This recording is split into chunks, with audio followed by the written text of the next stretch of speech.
Assassination of Iranian Kurdish leaders in Berlin, 1992.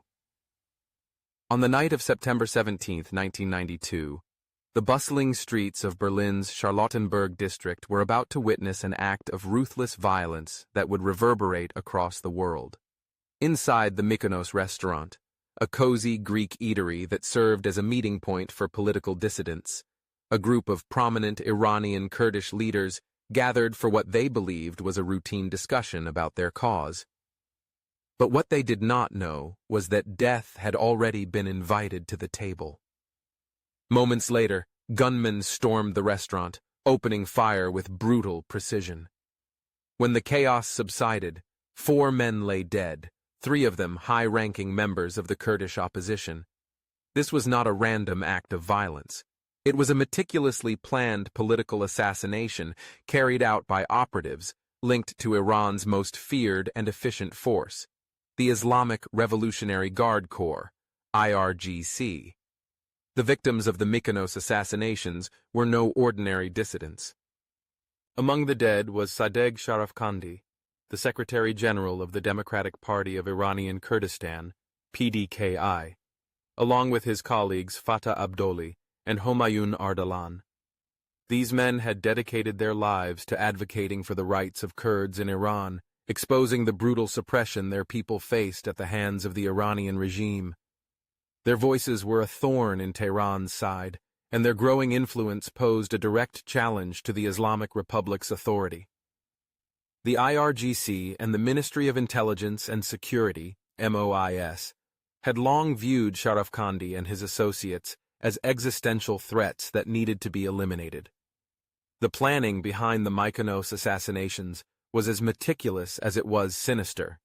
The operation was authorized at the highest levels of the Iranian government, with direct involvement from Iran's supreme leader, Ayatollah Ali Khamenei, and then-President Ali Akbar Hashemi Rafsanjani.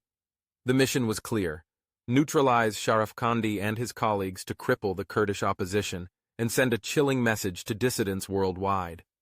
The IRGC and MOS collaborated closely to ensure the mission's success, utilizing a network of operatives and sympathizers spread across Europe. The assassins were carefully chosen, trained, and deployed with surgical precision. They had infiltrated Kurdish circles in Europe, gathering intelligence on Sharafkhandi's movements and identifying the ideal opportunity to strike. The Mykonos restaurant, a familiar meeting place for the Kurdish leadership, provided the perfect setting. On the night of the attack, as Sharafkhandi and his colleagues discussed their plans for advancing the Kurdish cause, the assassins made their move. Armed with silenced weapons, they entered the restaurant and unleashed a hail of bullets that left no room for escape. The carnage was swift and brutal. Sharafkhandi and his associates were executed with clinical precision, while the assassins disappeared into the night, leaving behind a trail of blood and devastation.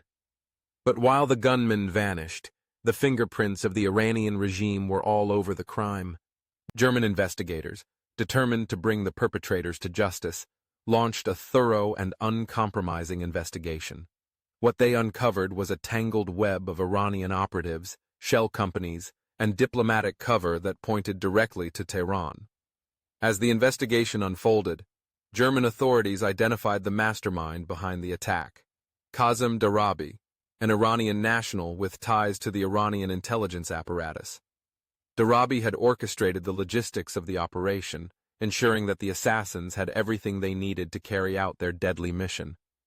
He was eventually apprehended and brought to trial, along with his Lebanese accomplice, Abbas Rael. But while Darabi and Rael were convicted and sentenced to life in prison, the real architects of the Mykonos assassinations remained beyond the reach of justice in Tehran. The trial, which lasted several years, became a landmark case in exposing Iran's state-sponsored terrorism on European soil. In 1997, the Berlin court delivered a damning verdict, openly implicating the highest levels of the Iranian government in the assassinations. The court's ruling explicitly named Supreme Leader Khamenei, President Rafsanjani, and other senior Iranian officials as the architects of the attack. This was an unprecedented moment in international law. A sovereign state had been found guilty of orchestrating an assassination on foreign soil. The fallout from the Mykonos verdict was immediate and profound. Diplomatic relations between Iran and several European nations were severed, and Tehran found itself increasingly isolated on the world stage. European leaders, faced with irrefutable evidence of Iran's involvement in terrorism, had no choice but to confront the regime's blatant disregard for international norms. The Mykonos case shattered any illusions that Iran's reach was limited to the Middle East. It was a stark reminder that the IRGC's tentacles extended far beyond Iran's borders, capable of striking its enemies wherever they sought refuge. For the Iranian Kurdish community, the Mykonos assassinations were a devastating blow. The loss of Sharaf Kandi and his colleagues left a void that was difficult to fill. But instead of silencing the Kurdish movement, the assassinations only strengthened the resolve of those who continued to fight for Kurdish rights. The brutality of the Mykonos operation served as a rallying cry for Iranian dissidents and opposition groups, fueling their determination to expose the regime's crimes. The Mykonos assassinations were not just a tragic chapter in the Kurdish struggle. They were a chilling testament to the Iranian regime's ruthless determination to eliminate its enemies at any cost. The IRGC and MOS had demonstrated that they were willing to cross any line, violate any law, and shed any amount of blood to protect their grip on power. But in their quest to silence dissent, they had also exposed their true nature to the world. Even today, the Mykonos assassinations serve as a grim reminder that the Iranian regime's war against its opponents is not confined to its borders. The echoes of that fateful night in Berlin continue to resonate, reminding the world that justice may be delayed, but it cannot be denied.